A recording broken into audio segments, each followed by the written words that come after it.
Chapter 6, New Skill and Level Up. TL, Asuka. PR, Ash. Tranquil days passed by quietly like a flowing river. Before he knew it, Roy had been working as an apprentice for nearly a month, and he spent many nights getting into Gwent matches in the inn. Slowly but surely, Roy started to blend into the familiar yet alien Kea.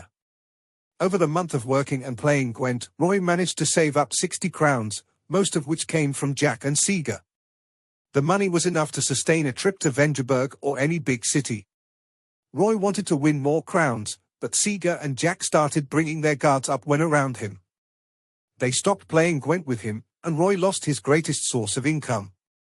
Ever since he got to know Sega, Roy kept asking him about his hometown, the Skellige Isles.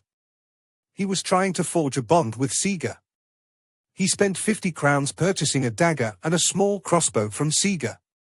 Gotta protect myself, you see? The crossbow was called Gabriel, named after the forger of Verdun.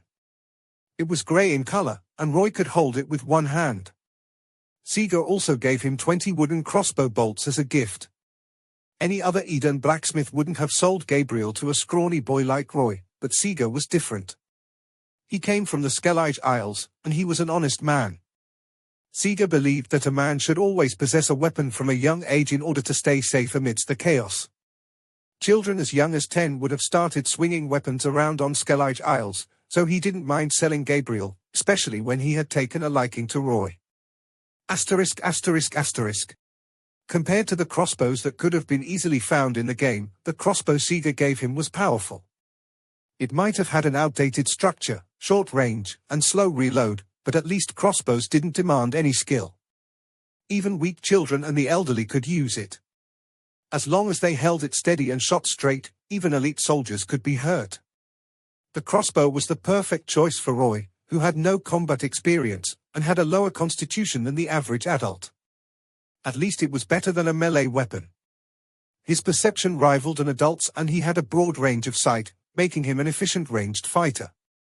Roy kept his dagger and crossbow in his inventory space.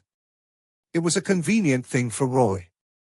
Aside from being unable to keep living beings, the only restriction was size. He could keep anything as long as it didn't exceed the maximum space.